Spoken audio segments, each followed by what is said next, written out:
The results isn't just a few empty hotels, it's an economic death spiral that could plunge a huge portion of the workforce into unemployment and spark a crisis that doesn't stop at the shoreline.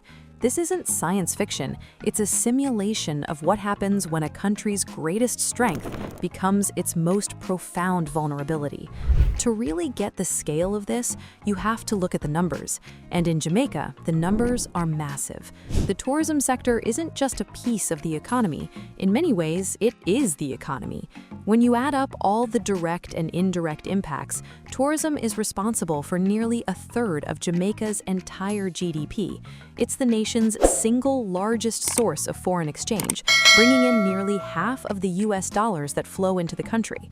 In a normal year, like 2024, the island welcomes over 4 million visitors, generating more than $4 billion US dollars. But in our scenario, that revenue doesn't just take a hit, it evaporates. Instantly, a $4 billion hole opens up in the national budget. The most immediate, devastating blow is to jobs. The tourism sector directly employs over 175,000 people, but that's just the beginning. Count the indirect jobs, the farmers who supply the hotels, the construction workers, the taxi drivers, the manufacturers, and you're looking at hundreds of thousands of people, a huge part of the country's workforce suddenly jobless.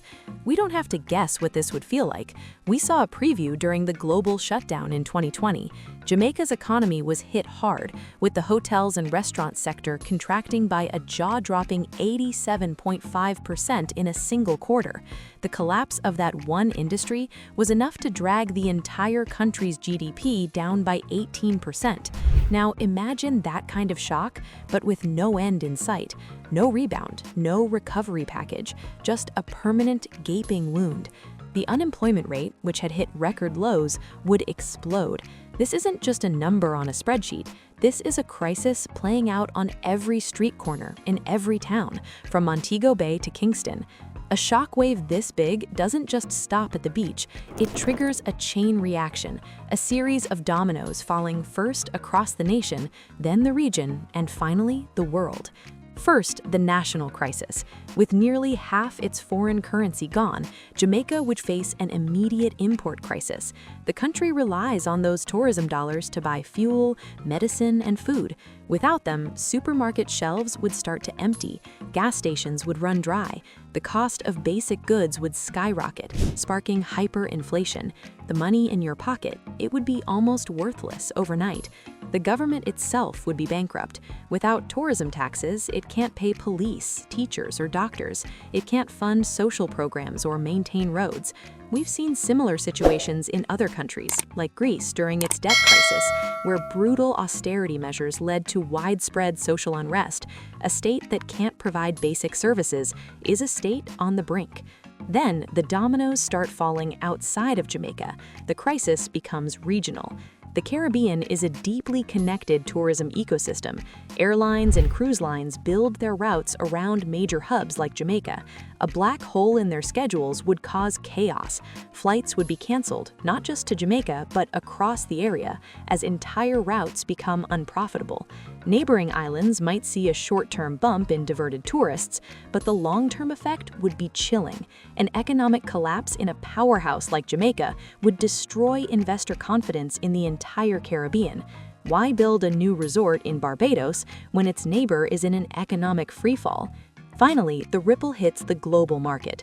Major international hotel chains, from Spanish brands like Riu and H10 to American brands like Hard Rock, have billions invested in Jamaica. Before this hypothetical collapse, plans were on the books for tens of thousands of new hotel rooms, a massive vote of confidence. In our scenario, those investments are wiped out. Companies would write off billions, their stock prices would tank, and shareholders around the world would feel the pain. Recent history shows just how fragile things are. When Hurricane Melissa caused catastrophic damage in late 2025, it devastated communities and infrastructure, claiming dozens of lives. Major resorts, like Sandals, had to close for months, investing heavily in redevelopment. While the sector showed incredible resilience and used the chance to upgrade, the event highlighted a terrifying vulnerability. A disaster that permanently shutters the industry would send a shockwave through investor portfolios, proving that paradise is much more risky a bet than anyone imagined. But this story isn't really about GDP or stock prices. It's about people. What does an economic death spiral actually look like on the ground? It looks like Maria, a housekeeper in Montego Bay for 20 years. Her job doesn't just support her kids, it supports her mother and her cousin's family. The day the hotel closes for good, her entire family's lifeline is gone. Her skills, built over 2 decades, are suddenly useless in a country with no tourists. It looks like David, a taxi driver at Sangster International Airport. He took out a loan to buy his van. Now the airport is a ghost town. He spends his days sitting in an empty vehicle as the loan payments pile up. His van, once a symbol of independence, is now just a metal box of debt. It looks like the thousands of farmers connected to hotels through the Agri-Linkages Exchange. They had a guaranteed market, selling over $1 billion Jamaican dollars of produce to resorts. Now their crops rot in the fields. The very system built to connect tourism with local industry has become another casualty of the collapse. And it looks like the artisans in places like the Falmouth Craft Village. The woodcarvers, painters, and jewelry makers, their life's work was created for an audience that will never arrive. When the official systems fail, people are forced to find other ways to survive, likely leading to a boom in black market economies. Desperation would fuel a fight for dwindling resources, and crime rates, already a concern, would explode. The vibrant, welcoming culture that made Jamaica famous would be overshadowed by the harsh reality of survival. The social fabric of the nation would begin to tear apart, thread by thread. This hypothetical collapse serves as a cautionary tale about dependency. For decades, tourism has been Jamaica's economic engine, lifting people out of poverty, funding development, and putting the island on the world stage. Yet relying so heavily on a single industry, vulnerable to pandemics, climate disasters, and global recessions, is like building a skyscraper on sand. The great irony is Jamaica's proven resilience. After the 2020 shutdown and hurricanes like Melissa, the tourism sector bounced back quickly. The government has ambitious plans, targeting 8 million visitors and $10 billion in earnings by 2030.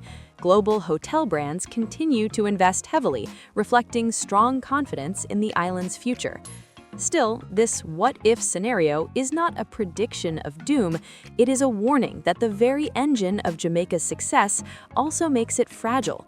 It forces a critical question: how can an economy withstand a storm? How can it diversify so that the failure of one sector doesn't sink the whole nation? A collapse of tourism would not only be economic, but cultural, threatening a way of life built on hospitality and sunshine. For Jamaica and many nations, the line between paradise and peril is dangerously thin.